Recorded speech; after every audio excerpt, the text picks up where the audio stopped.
What's going on, guys? Luke here, and today I'm going to be bringing you a review of the NETGEAR D6400 router. There is some things you need to know about this router, so I advise you to stick around to the end to find out everything you need to know. Firstly, let's take a look at what you get included in the box. So you get the router itself, you get an Ethernet cable, you get a phone cable, you get an ADSL filter, a quick start guide, and of course the power supply. That is all you get in the box. This router offers AC Wi-Fi, which is the world's fastest Wi-Fi at the moment, and this model offers the 300 plus 1300 megabits per second Wi-Fi speeds over dual bands, the 2.4 and the 5 GHz bands.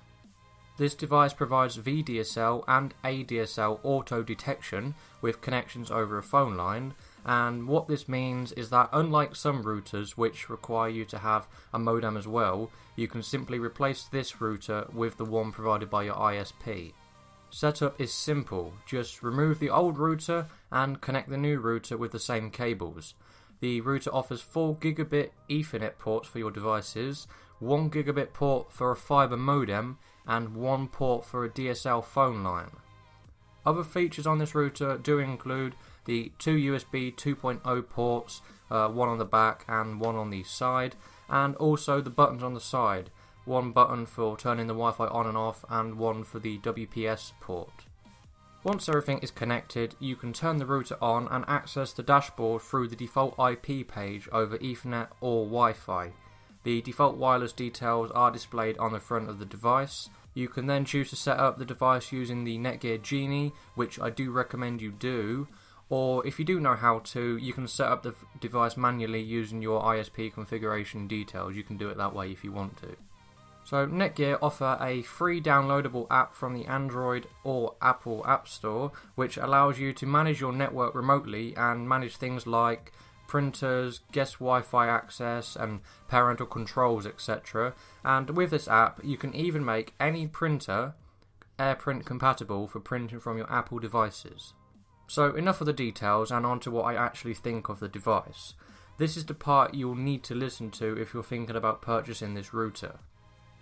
Firstly, the device did improve the Wi-Fi speeds, and I was getting around 40 megabits per second over Wi-Fi, which was around a 10 megabits per second improvement compared to our previous router.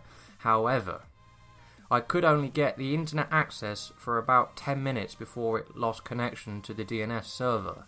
And the DNS server basically controls the web addresses and how they link to their IP addresses. But if you want to know more about that, leave a question below and I'll answer it the best as I can. But this issue was the case for when I set up the router through the NETGEAR Genie and manually as well.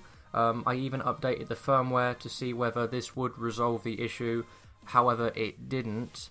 Now, this is something that would annoy me, especially when I would have just spent £130 on it in the UK. That is something that would have annoyed me.